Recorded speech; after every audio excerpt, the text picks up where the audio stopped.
Hello everyone, and welcome to the second session of the series Teaching Online. It's all about teaching, not technology. My name is José Manuel Villafuerte, and I will be with you today as a moderator, along with Regional English Language Officer, Dr. Ruth Petzold, who will also be your host. We will try to answer your questions and respond to your comments during the session.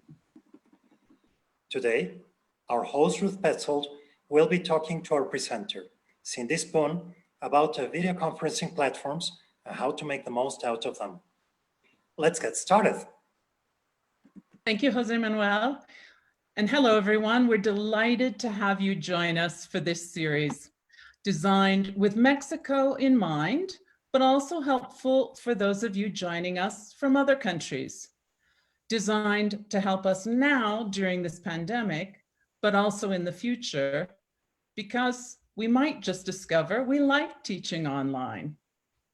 I want to remind you that in order to receive news about the upcoming webinar sessions, tips and tools for English language teaching, please like the Relo Mexico Facebook page.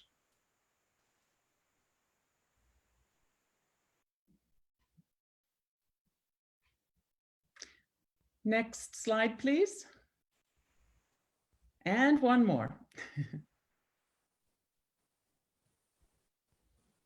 Great. Today is the second session of the series, Teaching Online. It's about teaching, not technology.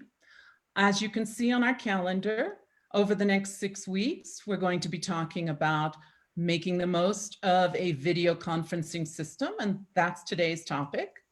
Using cell phones to teach in low tech or low connectivity environments, creating classroom activities in learning management systems, teaching students in different age groups virtually, learning how to do classroom management, differentiated instruction, assessment, and evaluation in an online environment. We're sure you're going to hear a lot of practical ideas from our experienced panelists. So we have a question for you. What topics are newest or most unfamiliar for you? Please let us know in the comments.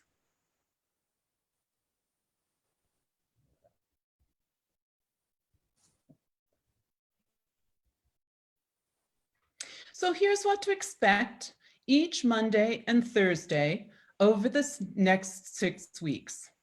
Each of our sessions is about 60 minutes long. Each time, our aim is to show you which tools can help you teach the way you want to make you as comfortable in this new virtual classroom as you were in your physical one.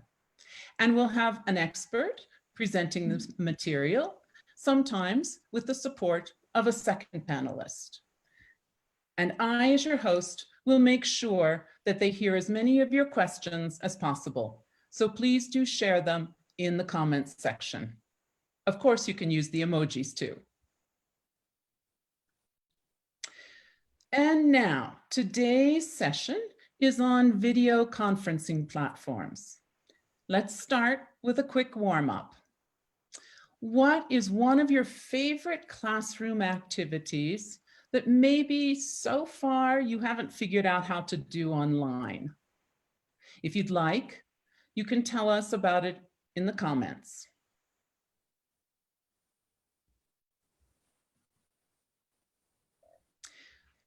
We hope that by the end of today's session, you see a way to bring that activity to your online classroom.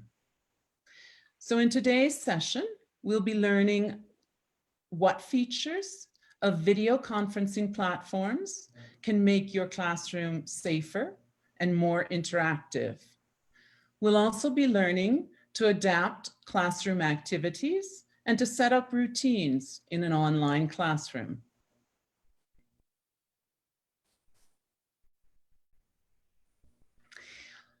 And now we're pleased to introduce, or reintroduce, if you were with us last time, today's presenter. She's Cindy Spoon. Cindy has spent 35 years working in the field of international education. She has a master's degree in intercultural training and advising from SIT, the School for International Training, and a master's degree in TESOL from George Washington University. She's worked in higher education as a director of international student programs, in nonprofit organizations as an advisor to parents on cross-cultural issues, and as an educator in a refugee resettlement program. In 2017, she served as an English language fellow in Chile, collaborating with teachers of English to strengthen their curriculum and their teaching methods. She currently lives in Maryland in the United States and works in public education as a high school ESOL teacher.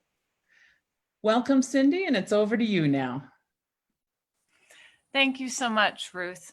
Welcome, everyone, to the first topic in our webinar series.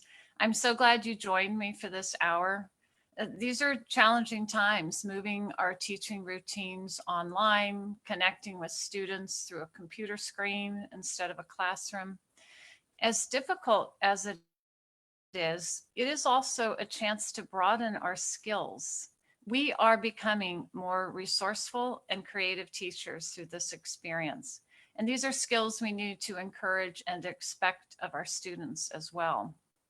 We will look at some different video conferencing platforms today, Zoom and Google Meet primarily. I'll talk very briefly about Skype, and WhatsApp will be covered in a separate session. And keep in mind that Zoom has many great free tutorials online too. If you want to review or look deeper into anything that you see here, be sure to look at what they offer. As teachers, we often need to just jump in and teach ourselves. We are a great role model for students to be proactive, self-directed learners too. Those of you who joined us on Monday took a survey about your teaching situation, and here are the results of the question about which video conferencing platforms you have used. As you can see, the majority use Zoom. 83% of you have used Zoom. 45% of respondents said they have also used Google Meet, and not as many, 30% have used Skype. And there were 3% of respondents who haven't used any video conferencing platforms yet. The Zoom is clearly the most popular and the one I will focus on the most today. The good news is that once you become comfortable using one format, it is easier to learn a second or even a third. Many of the icons and the tools are very similar across the platforms and across devices. However, some of the actions or functions of the various video conferencing platforms may be different. It depends on if you're accessing it through a cell phone or a tablet or a laptop. Be sure to ask students what device they are using, and this way you can be aware that they may not have all the same tools you are using. We'll look at some of those differences, but the most important point is that you can navigate or move across all platforms and devices once you are familiar with any of them. So let's begin with a look at setting up your platform to keep it secure, as well as to manage the flow of teaching with your students. For security, you'll want to think about passwords and locking options. And in the classroom, you can manage things like chat and mute and some other features. So on your home page in Zoom, you can set up options for your class. You can find the Settings tab along the left side of your screen. You look at security settings such as requiring a password or having a waiting room and locking the meeting after it has started. This helps you control who joins your Zoom meeting and when. And be aware that some of these settings may be set by your institution. I know they were for me, if your institution has provided you with a licensed account. There are other settings that can help you control the time spent in the session with your students. For example, you can decide if students have the option to chat with each other or only with you. Do you want to enable whiteboards or annotations? All of these decisions can be set up before you open a classroom. Now that you've set up the virtual classroom using settings, you can set up expectations for within the class. So just as you would do in your physical classroom, you need to set up rules for behavior and participation. This idea can connect to digital citizenship as well, and that's a topic that we'll discuss in a later webinar session. You can even make this an interactive lesson by asking your students what they think are the best rules to use in a virtual classroom. For example, should students have to attend every meeting? Will you lock them out if they arrive late to the meeting? I know it's so hard when students keep arriving 20 minutes into a class session. Should they mute their microphones, and when? Should they leave the video on? In my school district, students are not required to use their videos. There may be issues of privacy, or some students just may feel embarrassed about sharing their living conditions. Another question might address honesty, use of Google Translate. Do you expect them to attend every meeting or only once a week, or only if they have questions about assignments? You could discuss how they'll find the meeting link and if you will use the same meeting ID each time. I know this is available in Zoom. These are just a few of the rules that I wanted to share. So this time I just want to pause and ask everybody to please share maybe one rule that you have set up with your students, those of you who are already familiar and are using these video conferencing platforms. So we'll pause just a minute, share your comment in the comments box, and we'll all benefit from seeing maybe a variety of rules that other people have already established.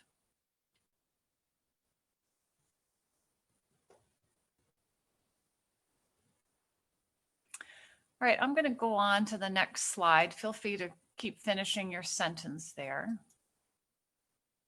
All right, here's actually my schedule. Another aspect of this new online learning is orienting students to a different schedule. For the most part, I think students enjoy getting to sleep in later. But it's important that students know when they are expected to be in a meeting. Be sure they have access to the schedule. You may be able to set up your own schedule, or maybe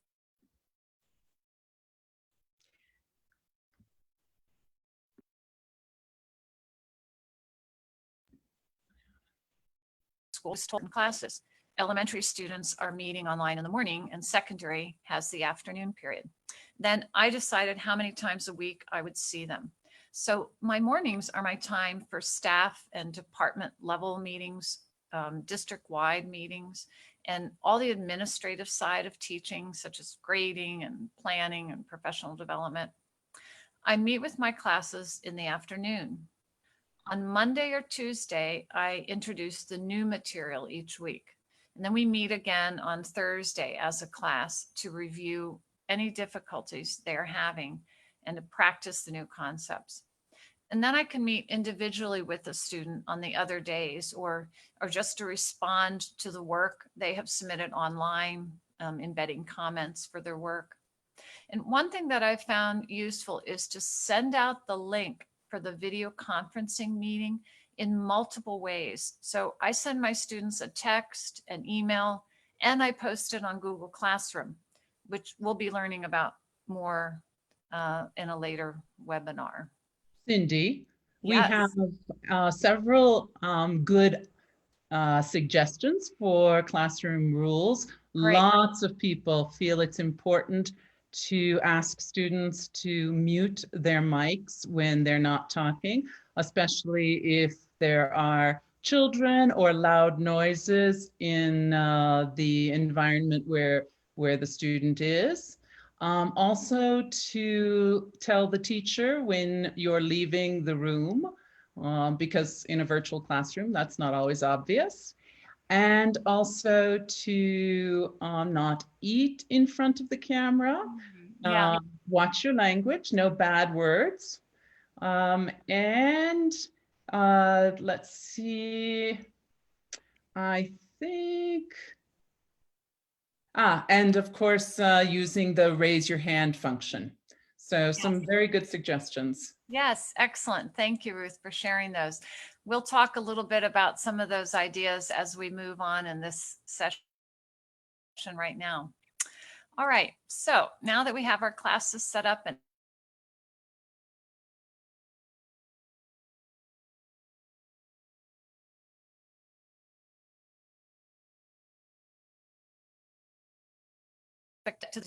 to design tasks that engage students in the activity and tasks that might require them to be critical thinkers and promote student creativity.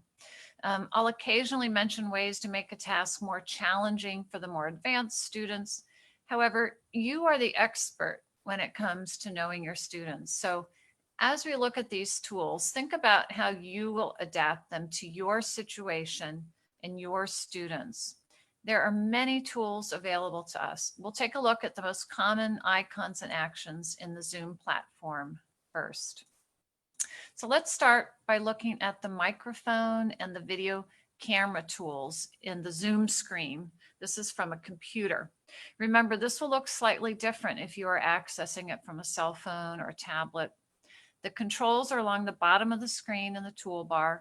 The microphone icon is first and it shows that it is on. The video camera icon is next and it's turned off. Why would you want the camera off? How could you use this function in your class? I recommend leaving it on for most of the session.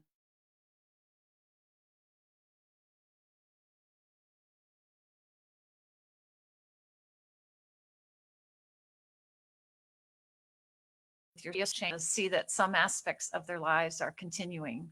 And by providing ongoing education, I think we're a symbol of strength and resilience during these difficult times. So here's one activity you can do with just the video camera. So set up a scene for students to view on the table right in front of you. You can use items you can find just around the house. In this case, I just grabbed some food out of my refrigerator. So allow them to look for 10 to 15 seconds and then just turn off your video.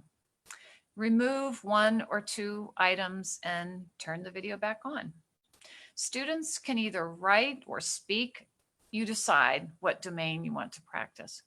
They can write or speak about the differences they observe. I would always provide a sentence starter to scaffold the activity, particularly for a beginner, but depending on the learner's level and the grammar and the content you are studying, you'll choose a different sentence frame. So in example A above, let's say this class is practicing the phrase there is, there are. You can call on different students to speak their answer to the group, or you could have them write their response in the chat box. In example B, I might have a different class that may be learning prepositions of place. So you could switch around the fruits and vegetables each time you turn the camera off. And again, students have to write the sentence or speak it correctly using that preposition. And in example C, maybe you have a beginner group and they're just learning the names of the fruits and vegetables. For advanced students, you might ask them to say several sentences describing the picture or explaining the sequence. For example, first there were 2 apples, then you removed 1 apple. Students could do this in their own homes too. Maybe you could ask them to create a scene and classmates will respond to what they have created. We know students are often more engaged when they are watching what their classmates are doing. So what materials or realia could you use for such an activity? What questions could you ask your students using this idea? Again,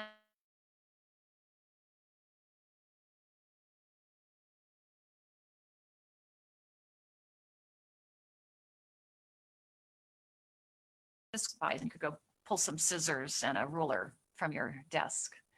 So what materials could you use for such an activity and what questions could you ask your students?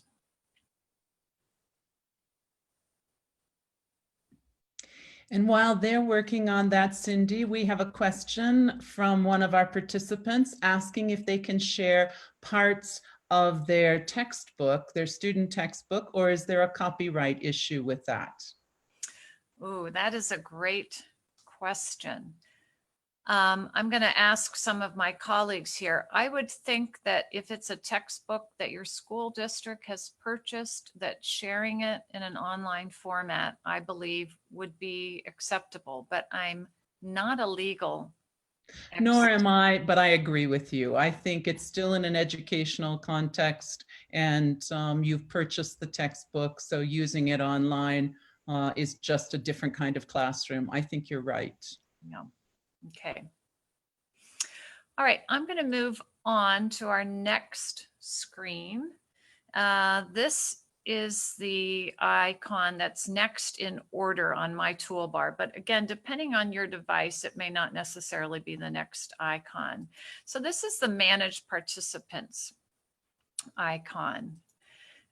You can use this feature if you need to turn off a student's microphone or video. Somebody mentioned earlier that they think it's important for students to mute their microphone. If they forget to do that, you can do it for them. So in this example, at the top of the screen, I see that there are 4 people in the class, including me, and I'm the host, which means I have certain control over the session. But you can change this and pass that role to another teacher who is in the meeting, or even to another student. If I need to turn off everybody's microphone at once, I can use the Mute All button at the bottom. And at the bottom of this page also shows me some of the reaction tools. And I heard some of you already mention that about having students maybe show thumbs up. Somebody mentioned the idea of students should let you know if they've left the screen. So on this device, I'm going to mention that here. On this device, we have a thumbs up and a thumbs down symbol. We have a clapping hands, a coffee cup to indicate that a participant needs to take a break, and the clock. And the clock is to indicate that somebody has stepped away from their screen. So these kinds of tools can make your classes more interactive. Students will be able to see each other's responses, but again, depending on the device you are using, you may only be able to see them in this participant box. It would show right up next to the microphone icon. But sometimes the tool will show up in the little thumbnail image of each student as well. So let's look at some ways to use this feature to interact with students. So using the thumbs up to answer yes and the thumbs down to answer no, you could pose lots of yes, no questions. This is a great listening activity. So be sure to use only yes or no questions. After you have used it for several classes, you might even ask students to create their own questions. We know that actually producing a question can be a lot more difficult task. Here are just some possibilities. So for a beginner student, I might ask a very basic question tied to the curriculum. If we're studying the weather, I can ask a question using that vocabulary. Is today sunny? Give me a thumbs up or thumbs down. Maybe we're studying the days of the week. Is today Tuesday? Maybe we're looking at different verbs. For an intermediate student who maybe is learning about text features, we could practice the skill of alphabetizing and connect it to their knowledge of text features. Does computer come before Coke in an index? Have it in a glossary? What about in a table of contents? And the advanced students might be asked a question that relates to a book they are reading. You might have them answer questions like, is the main character honest? And this could get into maybe more of an opinion, but it could be a perfect way to set up a further discussion to hold in a breakout room, which we'll talk about in a minute. So what questions have you posed to your students if you've used this reaction tool? And if you have not used this tool, think of a question now and share that in the comments. So use ideas based on your current curriculum. You can be so creative with these type of questions, and the students can be too. Remember, when you write your questions, you want to use only a yes, no question if they're going to respond with a thumbs up or a thumbs down.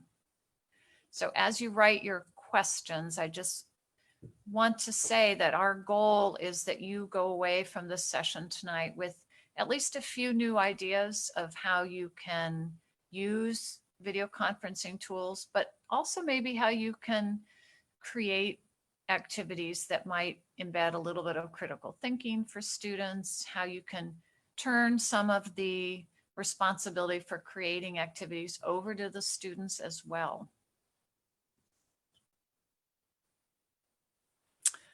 All right, I'm going to move on as you finish up writing a few questions. So going back to our Zoom screen, we're going to look at the share screen icon now.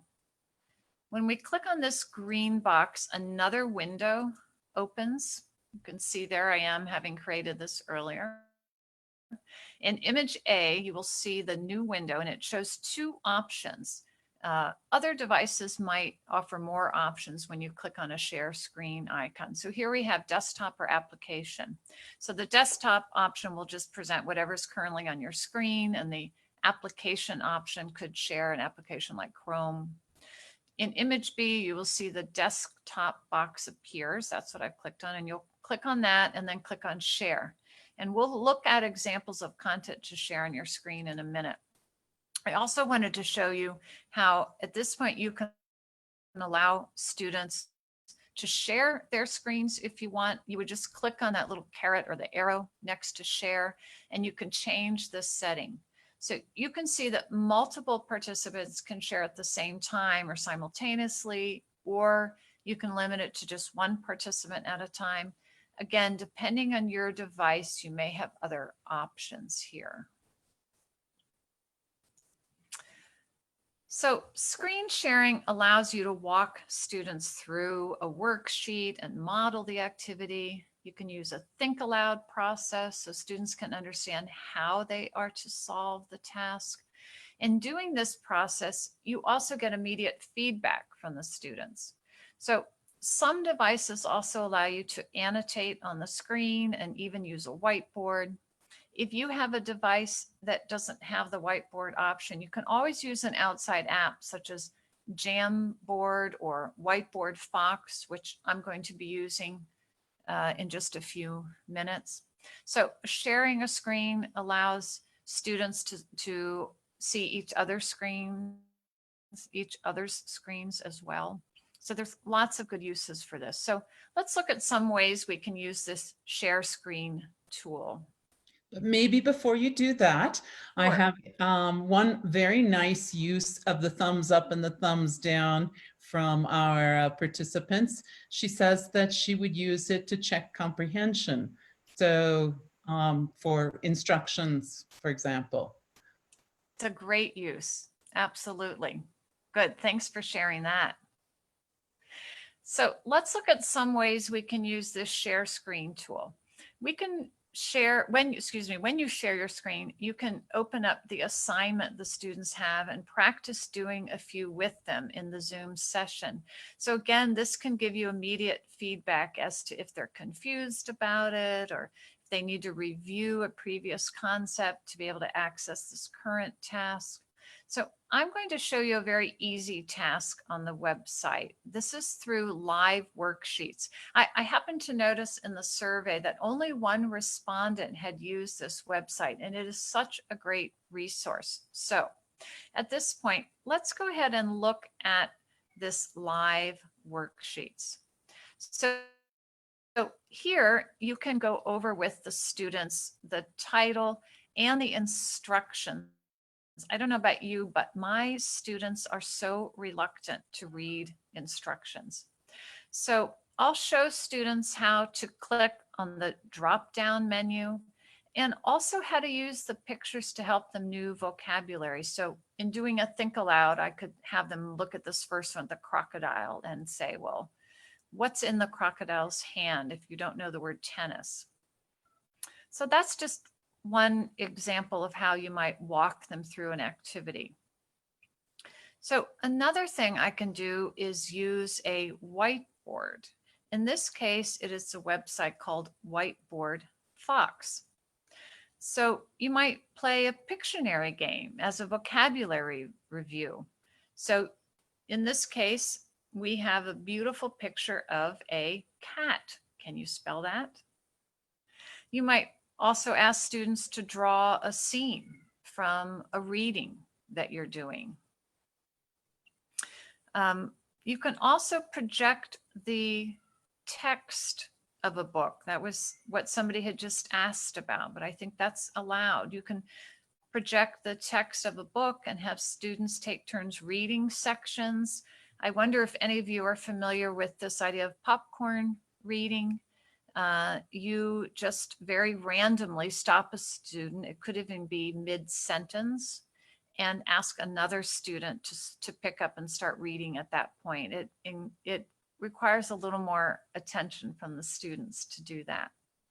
So what are some of the things that you have shared on your screen or asked a student to share on their screen in a video conferencing session? Again, if there's something that you think everybody would benefit from hearing, go ahead and write your idea in the comments section. Maybe you always share the screen when students are doing a fill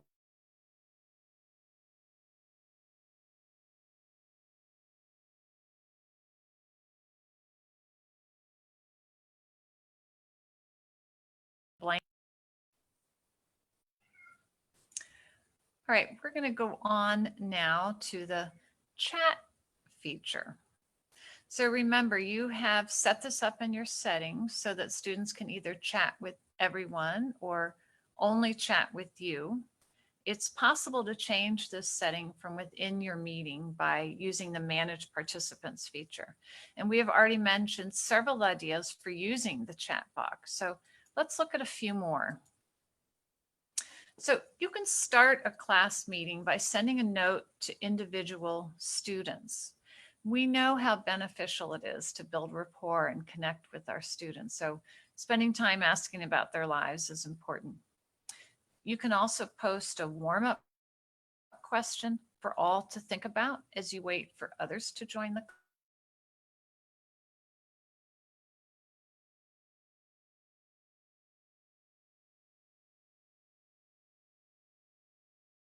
in the meeting, or it could be posted there for something that they're going to access in a breakout room. Some of the same ideas we looked at using the reaction tool thumbs up, thumbs down can be used here as well. You could write a question or embed a brief paragraph for a reading activity and have them produce a complete sentence for a writing activity, or they could speak their response. You can also ask a question or read a passage aloud to turn it into a listening activity. You can create the text passages or the questions based on your students' levels and the content you are currently teaching. Our next icon is for breakout rooms, a feature that I've only seen in Zoom. You can move groups of students together to do group work or set up two students to do a pairs activity. If they need access to a document, you can link it again in that chat box. Remember that students will not be able to see your screen while they're in the breakout room. And another thing to remember is when you plan for using breakout rooms, be sure to add a few minutes to your class schedule if you're writing out your agenda. Just because the transition in and out of the break rooms are going to take a little extra time. All right, so to set up your break room, you could click on the icon in your toolbar and this window will appear. And you can let Zoom just randomly assign students to a room, or you can decide who you will assign. Again, here's where you will use your knowledge about your students. You are the expert. So we know some students will not work well together. In this box, you can also decide how many people to put in one room, and you're going to need to do a little math for that step. So when the students are in the breakout rooms, this is the image you can see. You can rename the rooms to help you keep track of groups. You can visit each room by clicking on the blue Join button. This gives you a chance to monitor their interactions and observe their progress on whatever task you have assigned. While in the breakout room, students can ask you for help by sending a message, and you can also send out messages to them, such as a reminder about the topic or a 2-minute warning before returning to the larger group. But when you are ready for them to come back to the whole group, just clicking on that red Close All Rooms button automatically sends a 60-second warning for students to finish up their task. So let's look at a few ideas to use in breakout rooms. So let's put 3 students in a breakout room. So the week before, you gave them the task to find 2 or 3 items in their home that are red. Maybe they can take pictures of items with their phones and share their screens in the Zoom meeting, or they can just share their ideas without pictures. In this example, I have set up a sentence frame for students to use. So for my beginners, I might ask them just to state what they have. I have a red apple and a red pencil. My intermediate students might make a slightly more complicated sentence using the past tense. I found the red apple in the kitchen. I found the can of soup in my cupboard. Doing this in a breakout room means that more students get time to speak during a 5-minute period. Asking students to contribute their ideas to an activity can increase student interest and greater retention too of their learning. So we will also be talking more about helping students take ownership for their own learning in a later webinar. Here's another idea for the breakout rooms. In this activity, it allows students to collaborate with each other. So here's one possibility. Students are assigned a short reading with kind of a surprise or dramatic ending and do not include the ending. So they have to write their own ending as a collaborative task. And this reading could be quite intriguing, right? As she came down the stairs, she saw it. She knew exactly what she needed to do. So students get to write their own ending as a group. Students can read their endings together in the whole group, and they have an opportunity to listen and speak with their classmates. You might require them to each ask one question in English about the other students' endings. Another great idea is to assign each breakout room a slightly different image. Similar to the fruits and vegetable images I used earlier, each group might have a different image, and they have to write a short description of that picture. Then, back in the whole group, this becomes a listening activity as each group reads their descriptions and other groups try to identify which picture was theirs. As in this example and many others, remember that the same exercise can be used to elicit responses across all 4 domains. The activity on the screen starts as a reading assignment. It then turns into a speaking assignment as students work together in their breakout room. You may need to provide sentence frames to encourage students to use English in their discussions. Once they have finished their ending to the story, it becomes a listening activity as they hear the endings the other groups have written. Now let's look at the record option. And keep in mind that when you record anything, you may need to get permission from parents, depending on the ages of your students, and check with your school district what's required. And once you record a session or an activity, you'll want to save it and share it later in the most convenient and secure way for your students to access it. With the record tool, we can create listening activities such as a dictation exercise. We can record a session and look at it again later to do closer analysis of a student's work.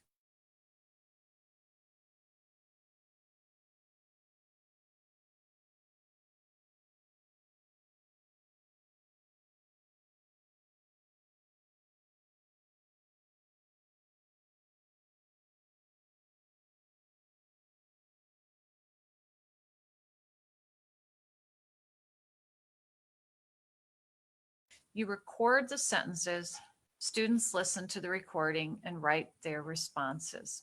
So it's a dictation activity. So I'll show you a quick view of this lesson. So here's my worksheet. Students were learning colors and clothes vocabulary, and they were practicing sentence writing with the correct placement of an adjective. So for this activity, I wanted them to listen to the recording and write a sentence about what somebody was wearing. You can see at the top, I hyperlinked my recording right into their worksheet.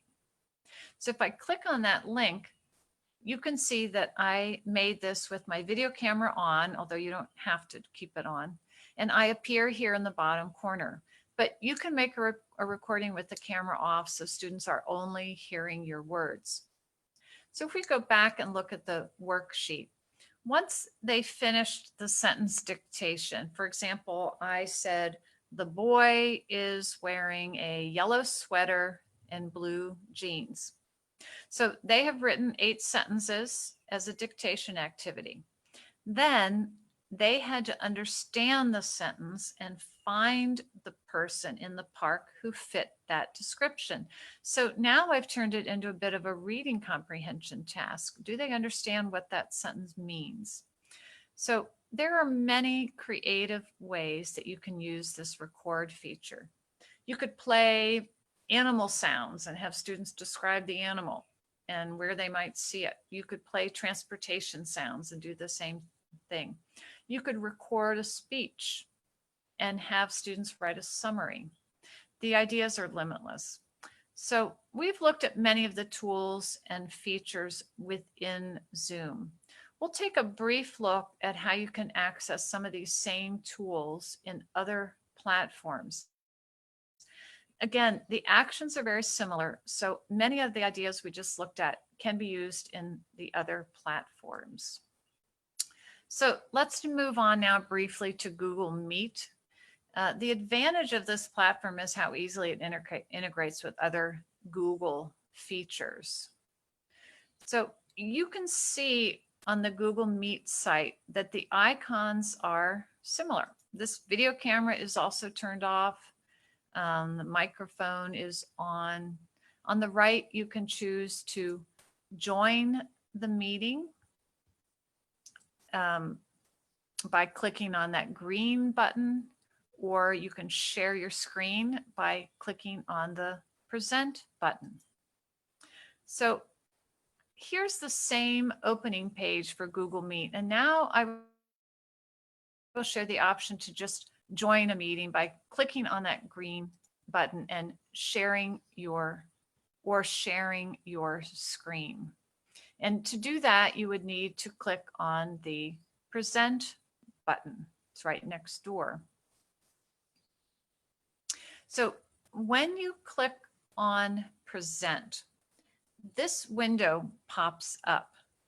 So you can select the first choice, Meet, or you can see there are other options. Maybe you have a Google Slides presentation you want to share.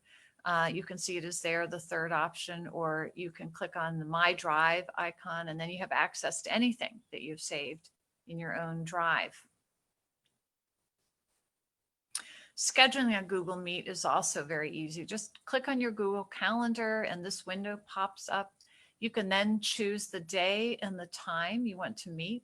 You even have the option to make it a Zoom meeting. You can see that option there at the bottom if you prefer that format.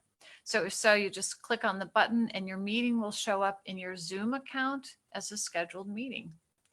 Otherwise, if you prefer to keep it a Google Meet event, you just click on the blue Join with Google Meet box, or you can copy the code that is under that box to send out for a future date. And Skype, just very briefly, also has many of these same features we just looked at. They have a really nice user-friendly poll tool. I think Zoom also has a poll tool, but I do find Skype's is a bit more user-friendly. Skype also has the screen share option and chat features. So the platform you use will depend completely upon the format that you are most comfortable with. and also what's most familiar to your students. So it has been a challenge helping my students to navigate the technology required for our online classes. So find the platform that's most familiar to you and your students, and whatever seems to work best based on the devices that your students are using as well. And one last thing, we noticed in the survey that many people mentioned connectivity issues. So we created a list of helpful tips to make your internet connection stronger and your online class time as stress-free as possible. The list includes things such as close other windows that you're not using, or physically move closer to your router. You might want to turn off the video while you're in a meeting if you have to, and just use the microphone. And also, we know that lots of times there are many other family members that are also using devices, but see if they'd be willing to hold off using those while you're conducting your classes. And one that I forgot to add on here is just to connect to your router, use an Ethernet cable so that you're directly connected to your router. That can help that connection as well. So thank you for joining us for this session. I hope you took away a few new ideas of how to engage your students in learning across all 4 domains using a video conferencing platform. And now I will turn the microphone back to Ruth. Thank you, Cindy. That was fabulous. It was a really enlightening session on using these platforms. I'm sure we've all learned at least a new feature or two that will allow us to use them more effectively. So thank you again. We also want to encourage you, our participants today, to share what you've learned during this last 45 minutes. You can share on social media or with your colleagues. Not quite face-to-face these days, but at least maybe over social media. And one way of doing that is by hosting a watch party. We talked about this last time. I'll mention it again today for everybody. To do a watch party on Facebook, you simply start a post, and when the box pops up, you'll find 3 dots at the bottom right that will give you more options. Click there and you'll see watch party. Choose video and publish. Choose this video, the one we've just created, and publish it. At that point, your friends will receive notifications to view the recording with you. So while you're watching the video, you can watch it all the way through and then talk, or you can pause to comment, to reflect. It's a video, so you can handle it how you want.